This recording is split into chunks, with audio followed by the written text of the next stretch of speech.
Raadiyoo Simbirtuu.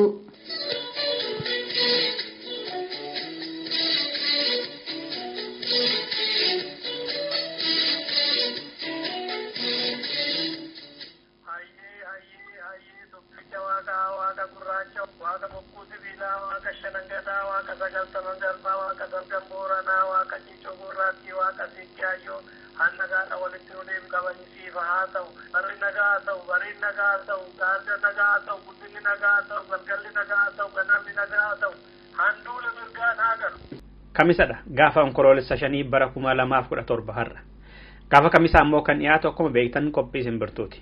Akkam jirtu dhaggeeffattoota keenya Oromiyaa fi Oromiyaan ala jirtanii nagaan keenya kabajaa bakkuma jirtanitti isinaa ga'u jecha wanta har'a qabnu mee gurran sin buusa. Har'a kan qabnu qophii imalaati. Qophii imalaa kana keessatti keessummoota 5 qabna. Keessummoonni 5 kun wanta Oromiyaa, Itoophiyaa, dhaabbata dimokiraasummaa uummata Oromoo Ogaadeeniyaan walitti hidhatu irratti kan nuti haasofnu har'a sababa addaatiin oduu waan hin qabaanneef nuuf kolchaa jenneedha. Dhaggeeffattoota keenya qophii keenya kanarratti keessummoota keenya 5 irraa waa hubattu kan jedhu abdii qabna. Hanga xumuraatti nu waliin turaadha. Sirbattaanu kanaa booda qophii imalaa qabadheen deebi'a.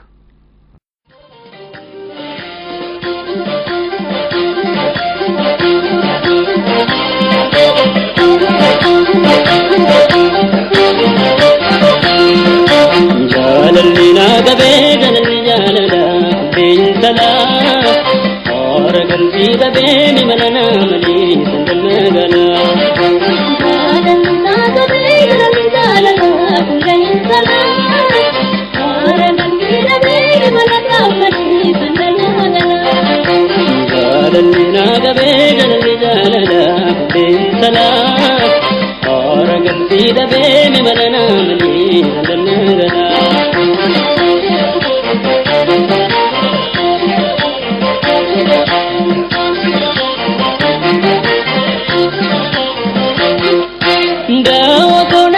Desa, kekinde magana, dukum negas mas madwanisa, kekinde magana.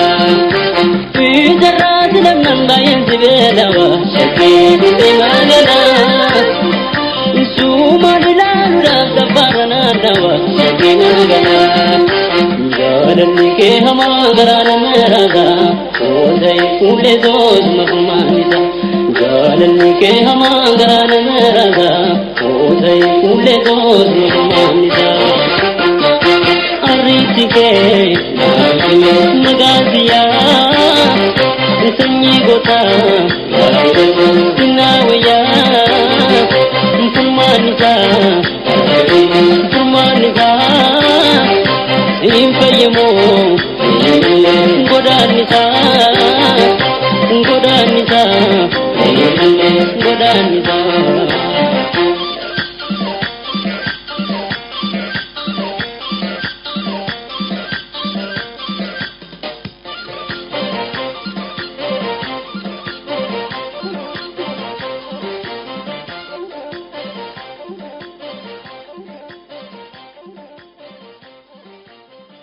kan amma caqasaa jirtan kun raadiyoo Simbirtuuti. Qophii imalaatu dhiyaatuuf jedha. Amma qophii imalaa keenya irraa kanarratti keessummoota 5 qabna jenneerra. Qophii kana keessatti keessummoonni 5 kun bakka lamattidha kan isaan keessummeessinu.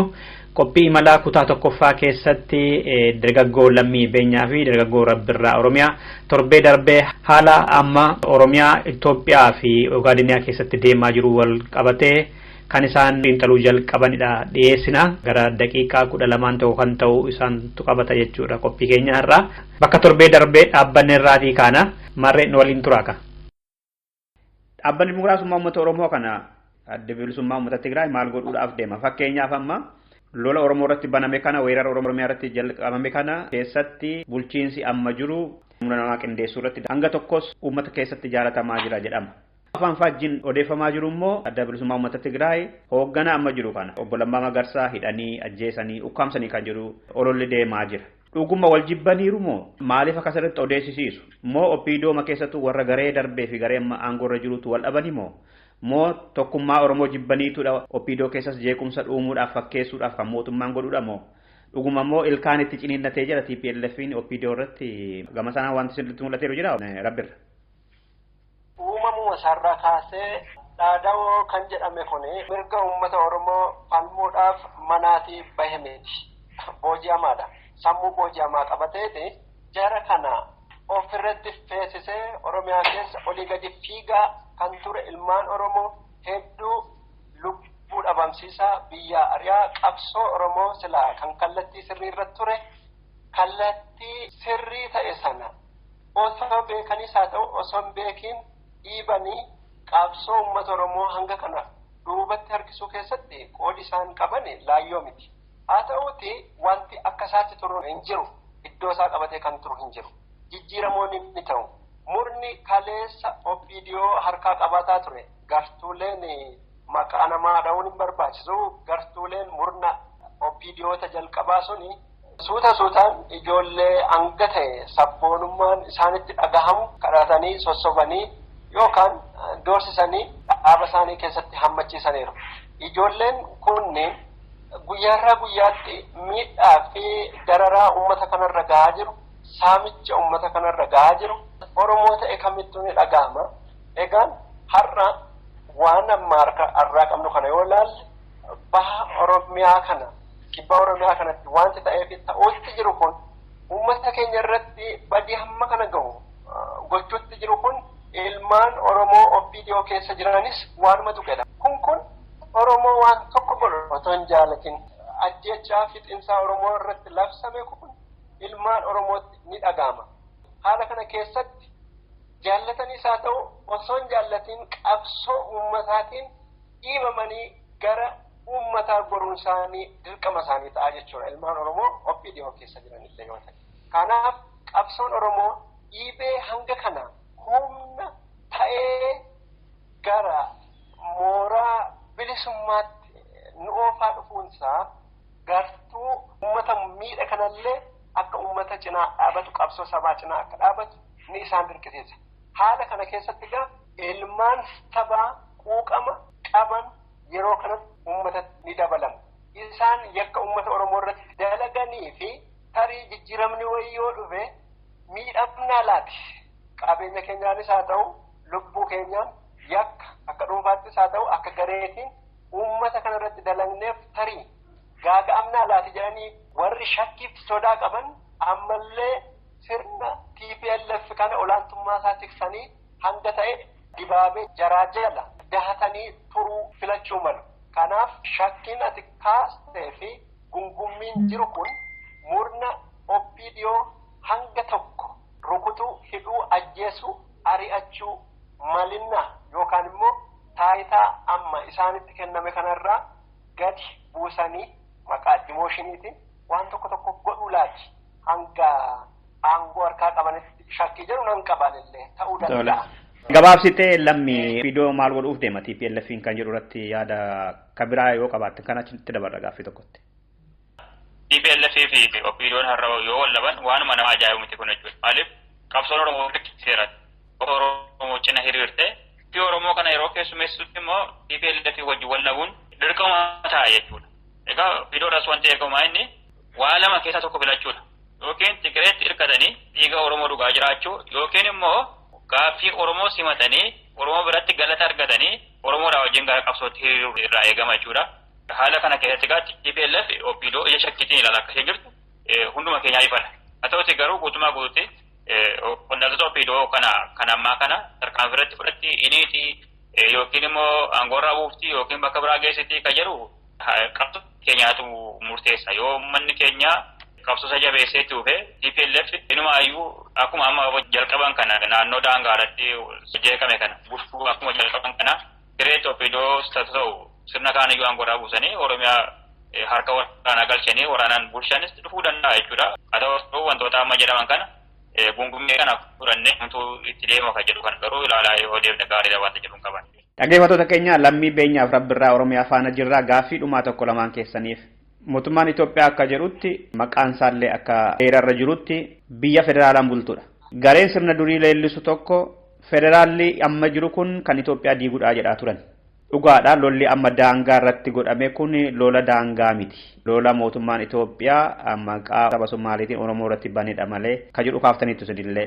Garuu warri sirna durii leellisaaniin federaalizimiin Itoophiyaa amma jiru kun federaalizimii sabarratti afaan irratti kan hundaa'ee daangeffamedha. Kun immoo kunoo balaa inni baatee deemu kunoo ragaa nuu ta'e jedhanii dubbatu.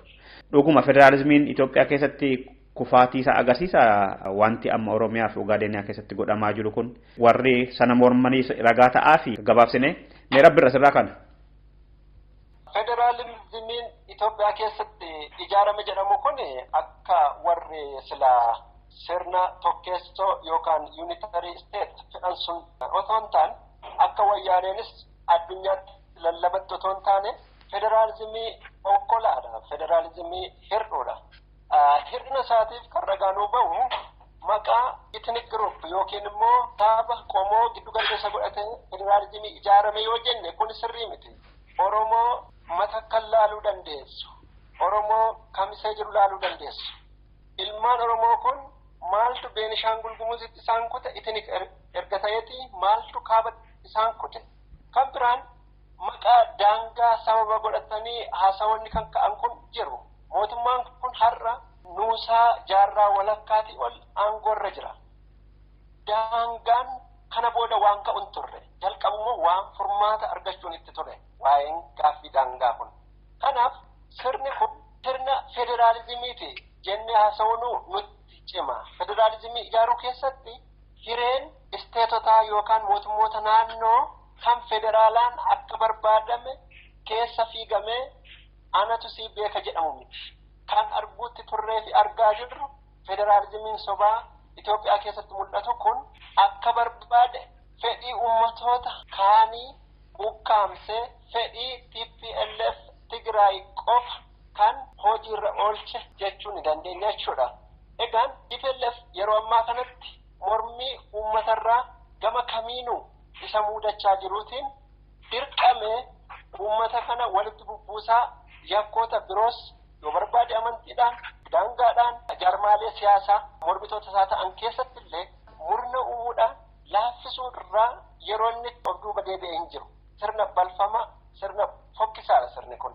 Kanaaf dirqamee walitti buusuuf kan haa godhu iyyuu malee TPLF har'a akka warri sirna tokkeessoo fedhan sun unitary state fedhan sun TPLF kana sirrii godhe jechuun miti.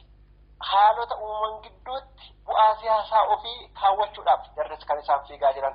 So federaalizimiis haa ta'u biyya of danda'e ta'ee uummanni gamroome kamuu gaaffii kaasa yoo ta'e hireesaa ofii murteeffatee barbaade biyyattii keessatti nagaaf jaalalaan walqixxummaan mirgi abbaa biyyummaa ofii mirgi namummaa mirgi dimokiraasii mirgi amantaa pireesii jennu hunduu kabajamee nagaaf jaalalaan waliin jiraachuun ni danda'ama ture. Garuu kun ta'uu hafee har'a olaantummaan kaleessa mul'achaa ture kun har'allee itti fufee caalmaatti immoo dhala namaa fuula lafaarraa biyya baasaarratti dhabamsiisuudhaaf waraana itti bananii haasaa gochuutti jiran.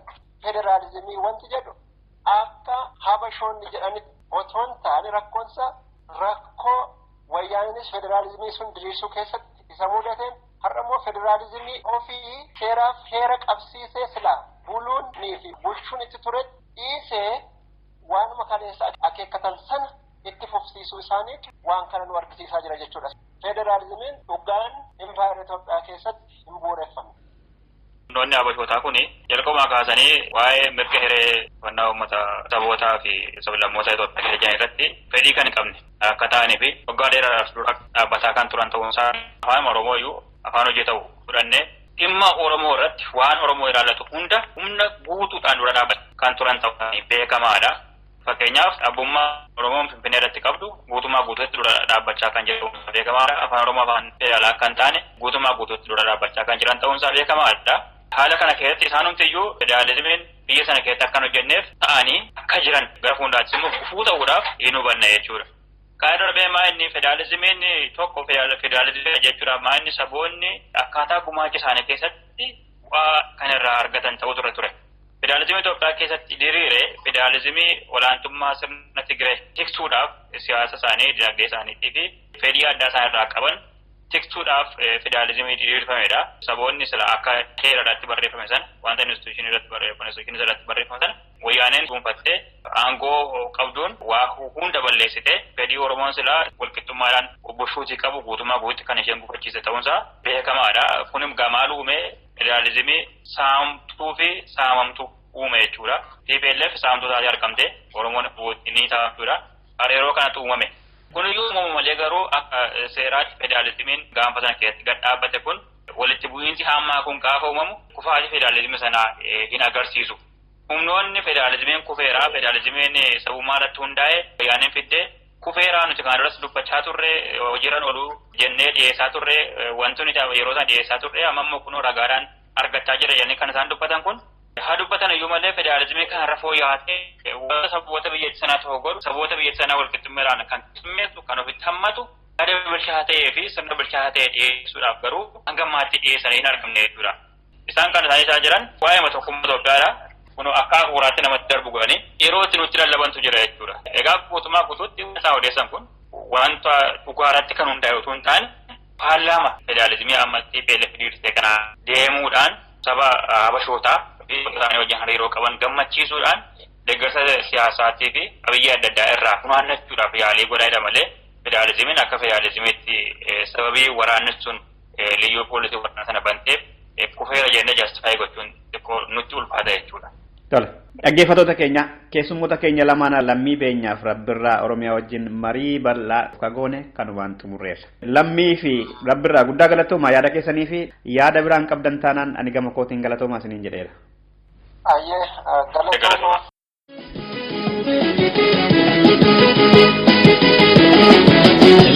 Lallabane kabsahoni yenne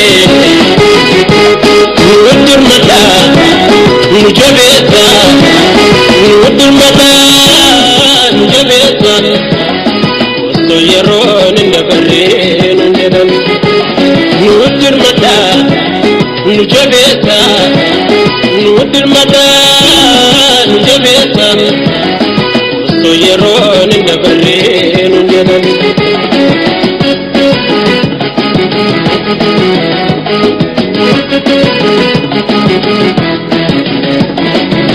Argitan disahabu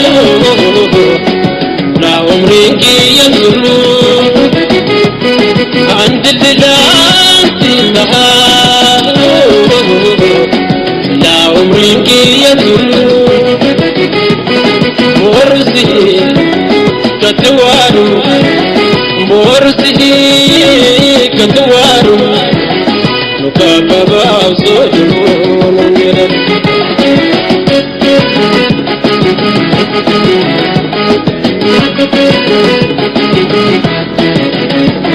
kobe garshi shani jababu akka jawenu ni dile ini nasumuni takadababu kubsane akandune amza kenya jabarfane amza kenya jabarfane akabode shenome. Dhaggeeffattoota keenya ammas qophiin keenya itti fufa. Amma immoo keessummoota sadii qabannee dhiyaanna. Keessummoonni keenya kun eenyu akka ta'anii fi maalirratti immoo akka xiyyeeffannee mari'annu muuziqaa gabaabduu kanaa booda isin beeksisa. Marreen waliin tura.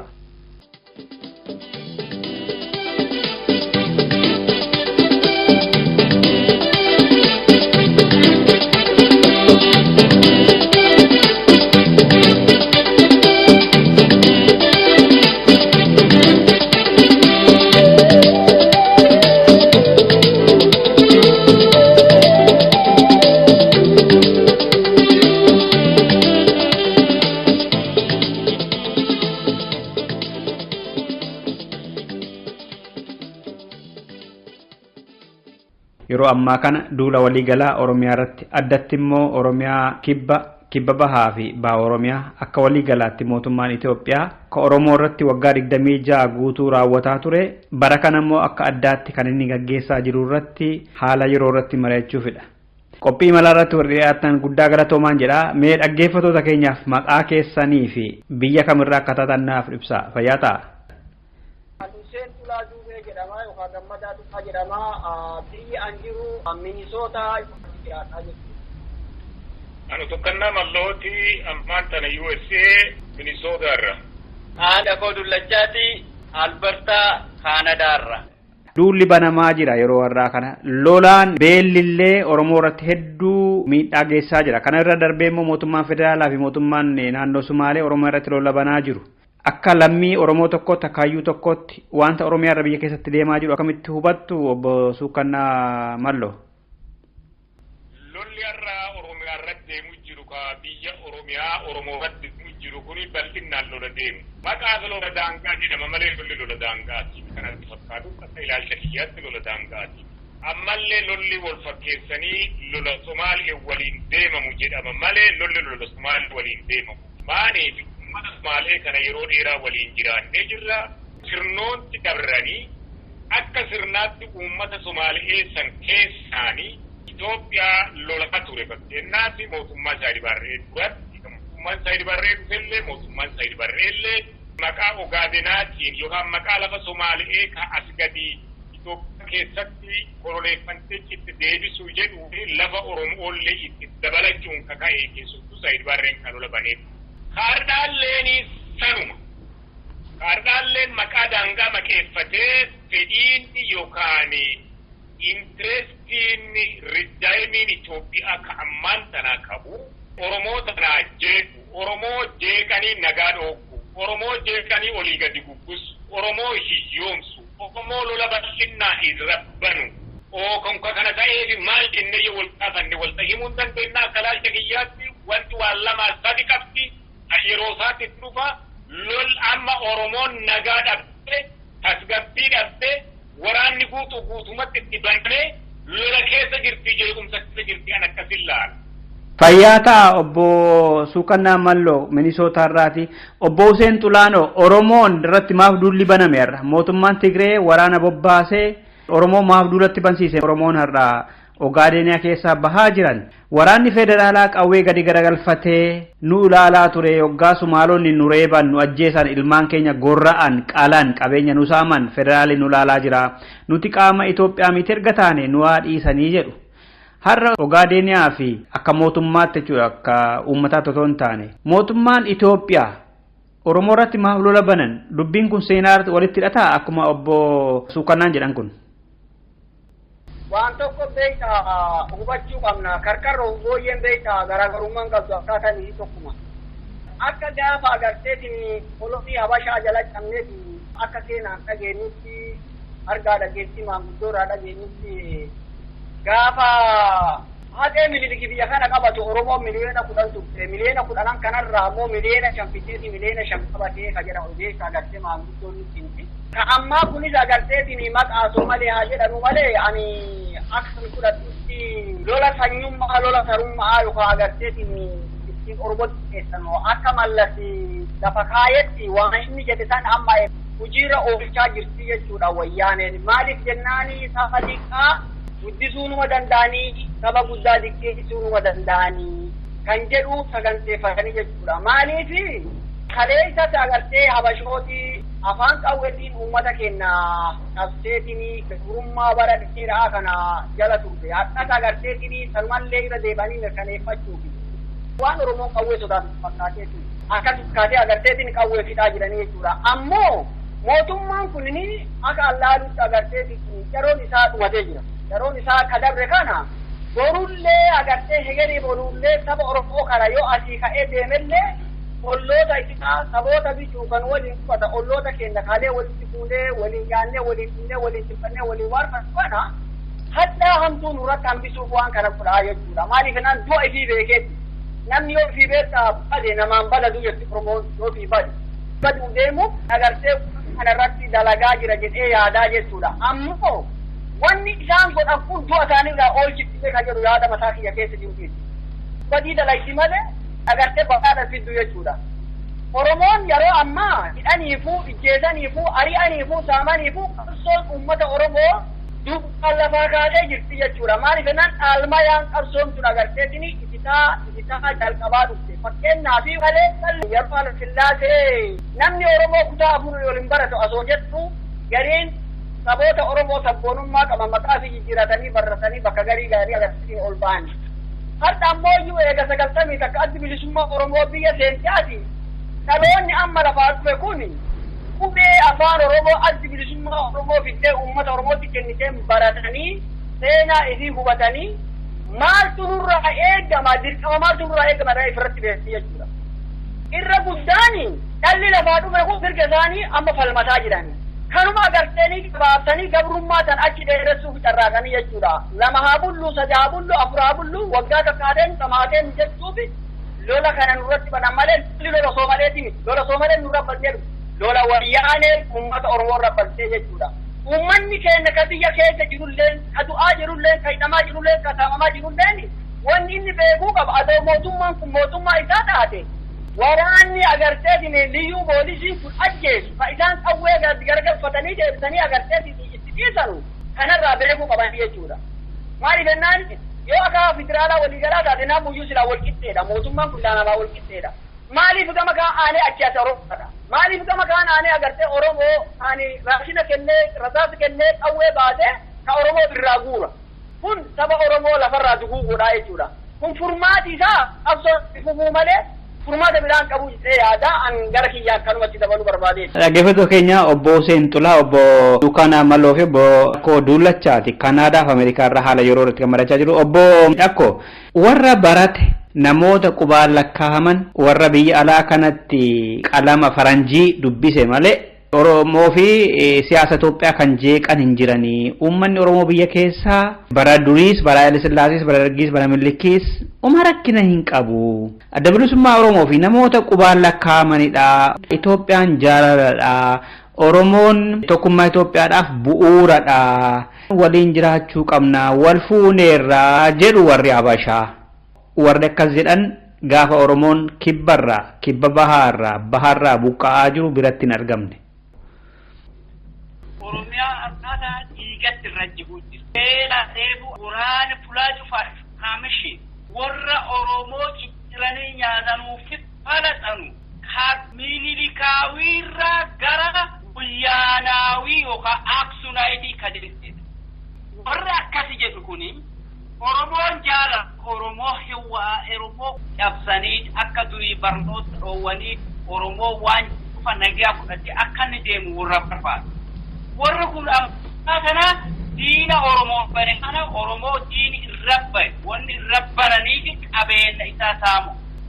Yoo as keessa deebinee wanni laalle Oromoo warri akkana jedhu kuni lola wayyaanee Oromoo rabbarte kun warri yuunitiin Itoophiyaa kan tokkummaa leellisu kuni hin jaalan.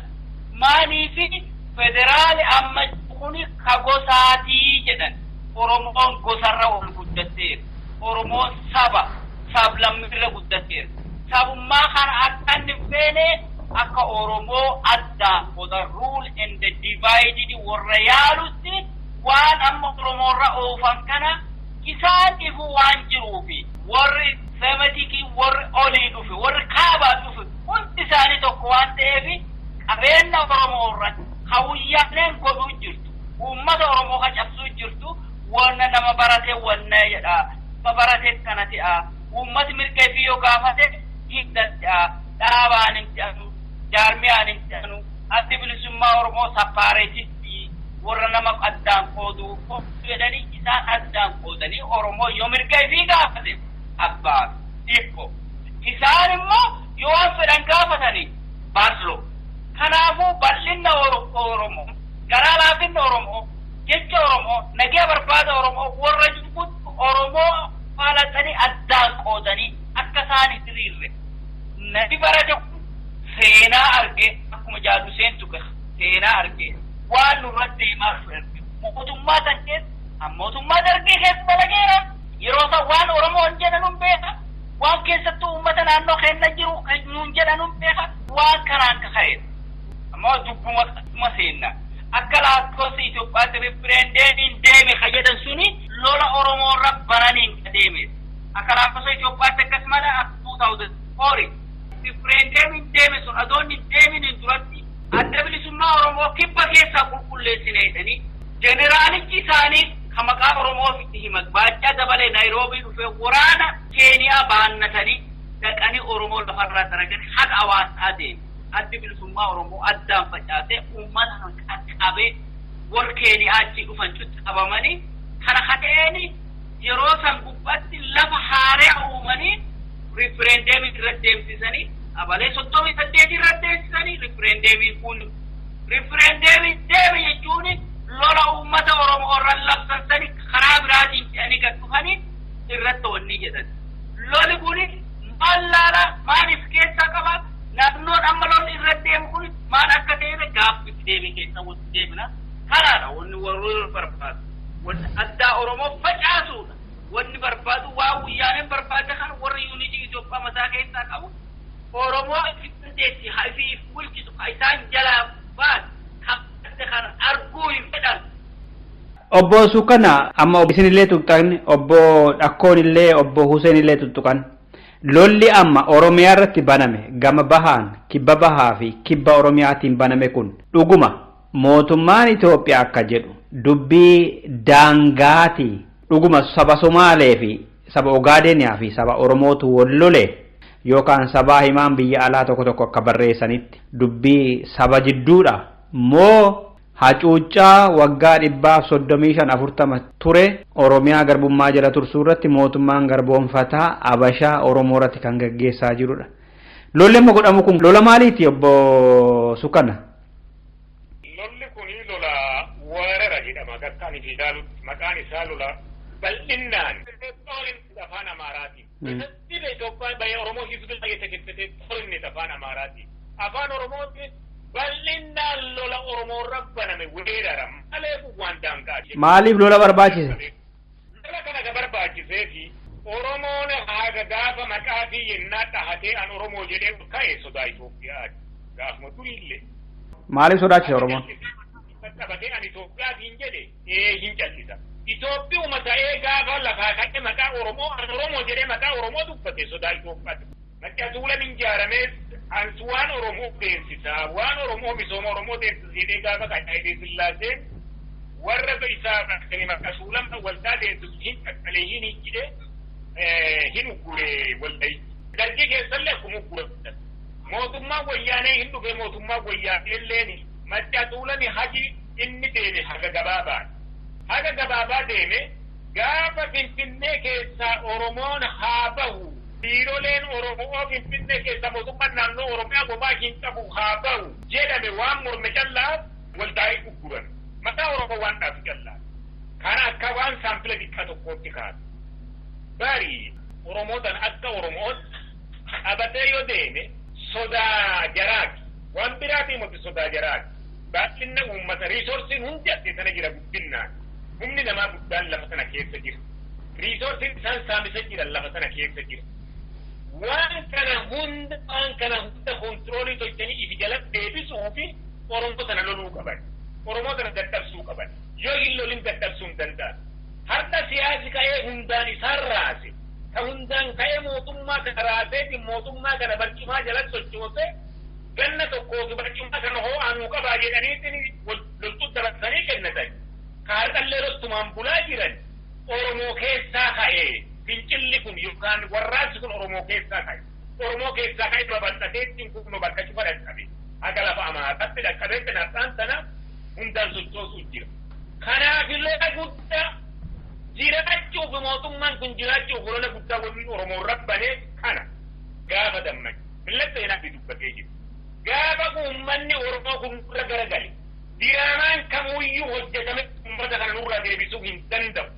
የኦሮሞ ህዝብ እንደ ቦርቲካ ለቀለቅና ከተነሳ ማንኛም ድራማ እንሰራ ልናመልጥ አንችልም። እንግዲህ አፋን አማራት ይለፈቅ ይችላል ሜጋራ ጋር አናቢ ዋን ሰበን ደሩ ደስተ ከናቱ ኡመት ኩናዳ ሆ ጀዴ ለፋካ ኤጅር ምርክ ሲፈል መጥቁ ለፋካ ኤጅር ምርክ ሳከንደ ስለመጥቁ ለፋካ ወሊንጋ ሄጅር ቢየተን ቢያለቲ ነው ወሊንጋ ሄጅር ከናቲ ሎሊ በልናን ዱሩማኑ ለፋካ አሜጅራ akka tokko dhahataan kuno muummee bahaa dhufee jira kanaaf lolli bal'aan haganan jedhamne biyya Oromoo rabbaname inni agartanii oppiidiyoollee kophaa baasutti hin jiru. Oppiidiyoo duraan ergatanii Oromoon fichisiisaa turan. Har'a Oromoo walumaa qabanii akka afaan Amaaraatti kasaliitti eteganyashinu abroota waqeessiyeette sidaamti. Akka sanitti ofiidiyoollee amantaa dadhabanii har'a Oromoo waliin cafaqu jiran. Kun ammoo maali? Ergama lama qabaate. Gara fuuldura ganna sadi yookaan ganna booda ganna sadi natti fakkaata filmaata qabu. Filmaata maqaa qabu uummataan balleessi. Ka korojoo saam. Isa kan korojoo saa ta'uun uummati bal'aan Oromoo yoo bituuti waan godhame jira harma keessatti akka ani ilaalu. Ofiidiyoon filate jechuun filate jechuudha. Maan barcumaan guddaa ofiidiyooti. Beekuma ittiin qabdu malee. Kanafi har'a Oromoo lolanii warra waliin faqanii warra waliin fixanii hajirtu gaafa filmaanni dhiyaate kooftaa wal araaramnaa jedhaniitiin gayyaamanifi. Gayyimman akka bidduun hin qabu. Maal jennaan kooftaa isaaniiti. Har'aayyuu gara uummata Oromootti gootee waan buli tokko buluu hin dandeenye. Gayyaamanii agaara tolchanii achiin duuba haasaa dhiyeessan. Uummati Oromoo maal jedhammoo gaafatan. Ansi waliin du'ee jira, si waliin hidhamee jira, ati keessa waliini, dhumti keenya waliini, abboona filii, gaafa irreen guddatte kunoo muuxama siyaasaan guddannee jirra, akka duraan jirru, muummicha ministeeraa namicha uumuu jetti gabbaatu. Gaafa kana uummati Oromoo maal ta'a? Isaan gula goree korojoo atoon saamin korojoo isaanii guutaaf jechuudha. Wanti isin malattee karaa tokkoon kana qabdi karaa tokkoon. Kanaan deemuu jirti. Lolli bal'aan baname kun istirateejii kanaas keessa qaba kun kanaaf hin jedhu. Dhaggeeffattoota keenya ammas obbo Hussein Xulaa, obbo Suukanaa Malloo fi obbo Akkoo Dullachaa faana marii irra jirra. Obbo Hussein, Itoophiyaa fi Sumaaliyaan maaliif Oromiyaa irratti lola banamme seenaa irratti deebinee olaale tuttuquu yaaltanii turtan? Itoophiyaa jechi jedhu kun beektaa asoo ifirratti beekee namni kun beektaa jechi kun silaayyuu biyyitti dhufee gaafa durii argateetiin uummata Afrikaa kana keessaa duuba Suudaaniif kenname irratti fakkaata warra fuula buufataa jechuudha. Hiiki isaa agartee ma'anaan isaa yoo beekni beekate namni gariin haa hubatutti. Jechi Itoophiyaa jedhu kun afaan Giriikii natti fakkaata.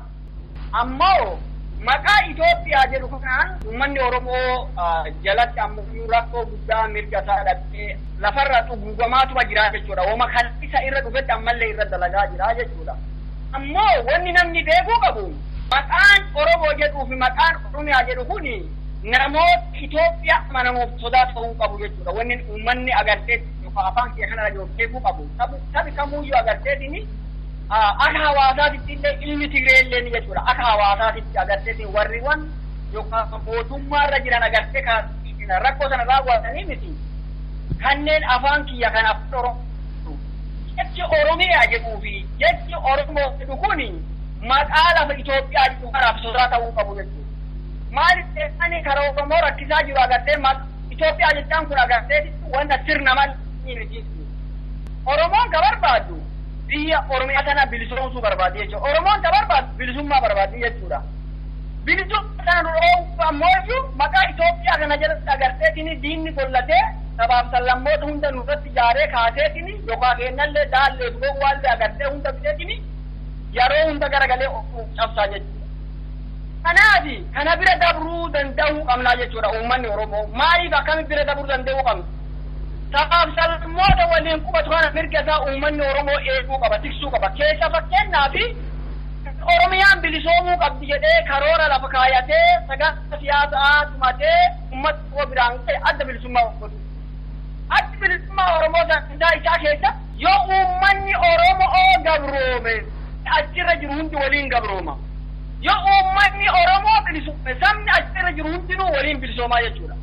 Akkuma mirgi saba Oromoo agartee tikfamu mirgi sabaaf sallammoota saba yookaan ka uummata Oromoo keessatti badan hundinuuyyuu jechuudha. Amaara ta'e moo Tikiree ta'e moo eenyullee ta'e jechuudha. Gochi achirra qubatu akka hawaasaatti nama mirga isaa hin qaba jechuudha. Kanatti amma dubbiin agarteetiin guutee qabdee jirti. Maali? Jijjiga dhuftiin dhoowwu jettu Oromoon mammaakeetiin. Nuti sabni Oromoo ka barbaadu bilisummaadha. Biyyi kun dimokiraasii qabdii jedhan. Dimokiraasiin biyya san keessaa tuni tasaba biraatiif darattu uummata Oromoo irra mandalanyi. Dimokiraasii taate biyyi oduu dhageessee afaanii fudhatte dalagatti uummanni Oromoo ammoo dhalootaan beekaa jechuudha. Gaafa addunyaa sun hin guddatini gaafa addunyaan tun gaa afaan qawwee callaa wal bulchitu akka amman biyyammaan nu keessa jirtu afaan qawwee callaa wal bulchitu waggaa 993 dura sirna abbaa gadaatiin Oromoon walitti dabarsee ganna 8 wal bulchaa ture jechuudha. Sirna dimokiraasii jechuun akkas. Har'allee kanaan biyya addunyaa kanarratti agartee namni akka aadaa bareedu sirna bareedaa qabu akka Oromoon jiru jechuudha. Naachisee obaaseetiin itti kenna. Biyya alaa kanallee agarteetiin wal arrabsanii wal miidhanii maali godhanii sirna walii kaasanii walii kennanii jechuudha. Wabira ta'a sabba seenaa keessa hin jiru jechuudha. Kanaaf malli biraa kan baasu hin jiru. Waan fedhe teefu waan fedhe nu jaalateefusu qabsoon teekna silaa if duuban deebisu jechuudha. Qabsoon tun maali jennaani jiddiga dagaagaa harki dhoowwuu hin danda'u. Inni barbaannu bilisummaadha.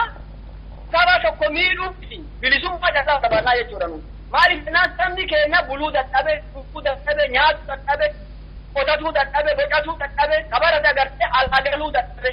Kana ammoo godhu maal? Gabrummaadha jechuudha. Gabrummaa kana ofirraa kaasuudha jechuudha. Maqaa gabrummaa kana agartee biyyuma Itoophiyaa jedhan kanaayyuu bilisoomsu jechuudha. Inni kun waliin bilisoomaa. Kanaafi uummanni keenya bakka jiran hunda sabni keenya akka jiru hunda quba tokko quba lama caala quba lama quba sadii caala yoo ta'u wanta deebi ammoo waa qabuu danda'a jechuudha. Kanaafi kaayoo takkitti jalatti kaayoo bilisummaa nu geessu tokkocha jalatti fakkeenyaafi jecha adda bilisummaa Oromoo jedhu kana kaasuu barbaadaati. Adda bilisummaa Oromoo jechuun namaa miti yookaan Daawudii miti. Adda bilisummaa Oromoo jechuun karaa bilisummaa nama geessuu jechuudha. Karaa bilisummaa ittiin dhaqan, karaa bilisummaa ittiin falmatan, karaa mirgi namaa ittiin agarsiifamu, karaa dhalli namaa agartee du'arratti dandamatu, sabni Itoophiyaa keessa qubatu hundi ittiin dandamatu jechuudha. Saba Amaaraa ta'e, saba Soomalee ta'e, saba biraa hundumaa ta'e agarteetiin kun hundinuuyyuu mirgi isaa hintifamaa jechuudha. Kanaafi ijaaramuudha jechuudha uummanni keenya. Hin jaaramnee ijaaramuudha ammallee.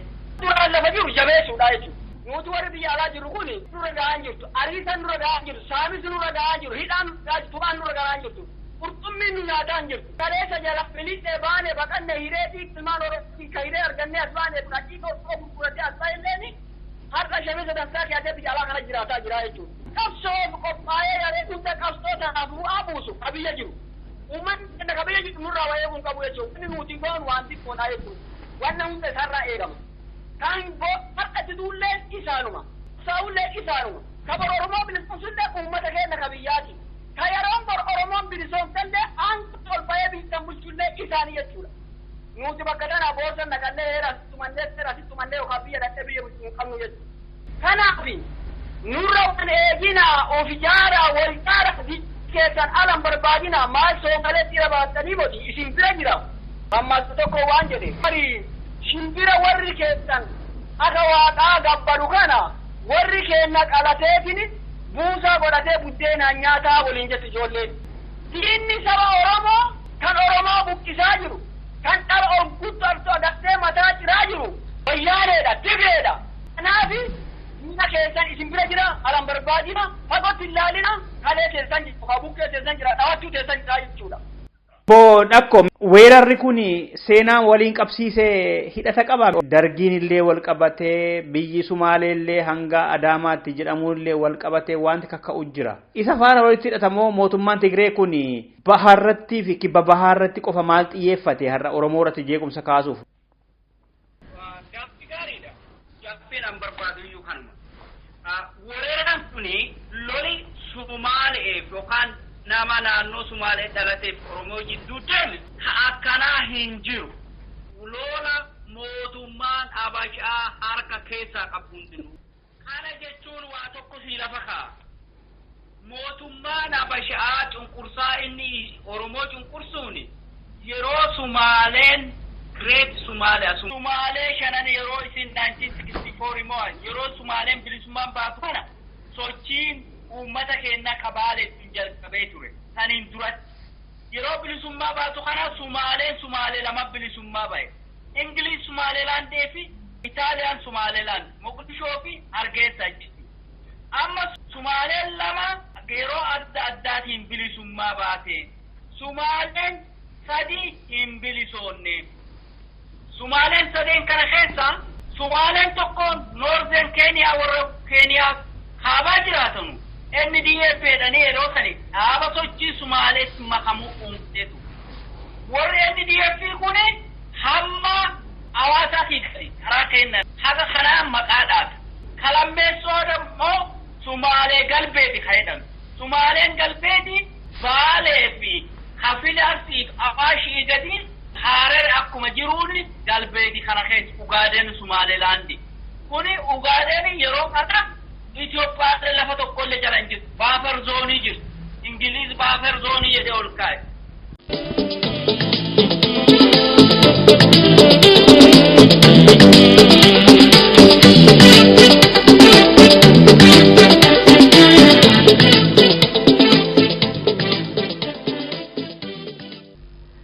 Dhaggeeffattoota keenya marii keessummoota keenya sadan obbo Hussein Tulaa, obbo Suukannaa Malloo fi obbo Dhakoo Dullachaa waliin kan eegalle hin xumuramne.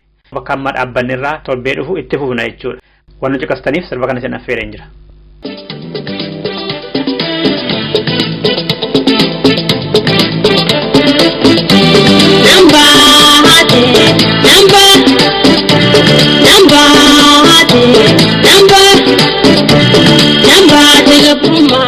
Reti bilisomte, nambate hiyuma. Reti niduromte, kadeenye biyako. Ittiin fayyadamte, hubaddeetin jira, nan taane hujinte.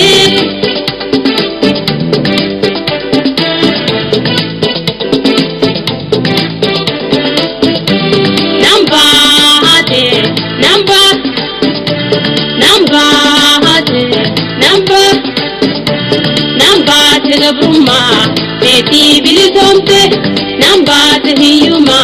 Reti niduromte, kadeenye biyako. Ittiin fayyadamte, hubaddeetin jira, nan taane hujinte.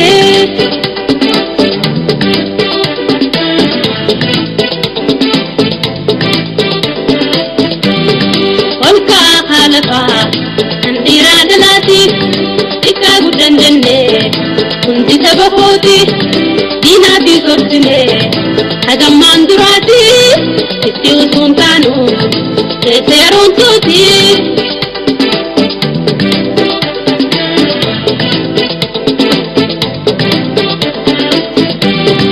Olka haalafa kan dhiiraa dalaati xiqqaa gudhan jenne kundi sabahooti diinaati sottine hagammaan duraati.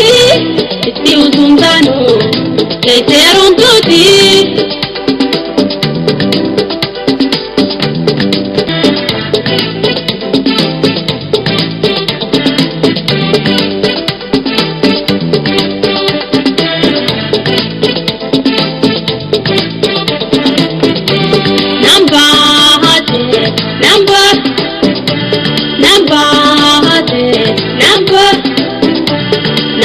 Gabruma, reti bilisomte, nambate hiyuma.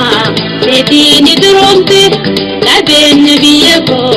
Ittiin fayyadamte, hubaddeetin jira, nan taane hujinte.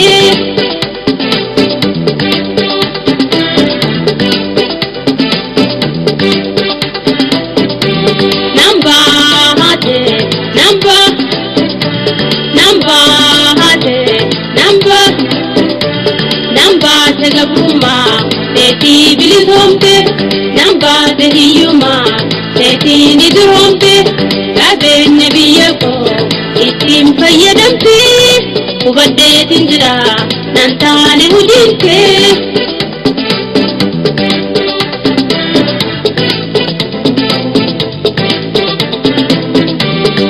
Fajaafaa keessaa kan firraan agarre afuufaas nyaata. Madai serre, mali padem sasa. Kaisa itim berre, mali payo isa. Kaisa itim berre.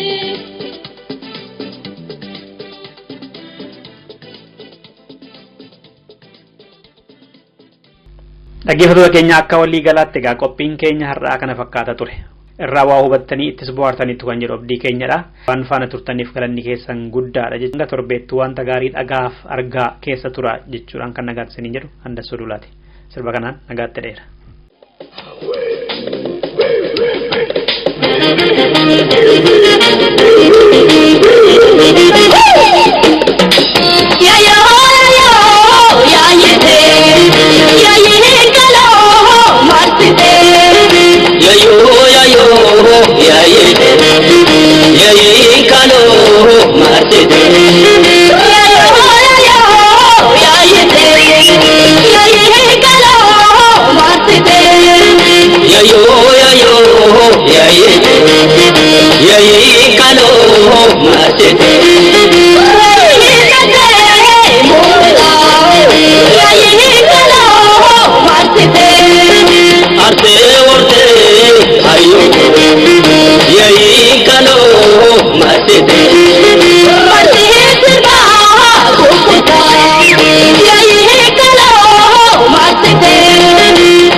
Kametti hadalo, nunca to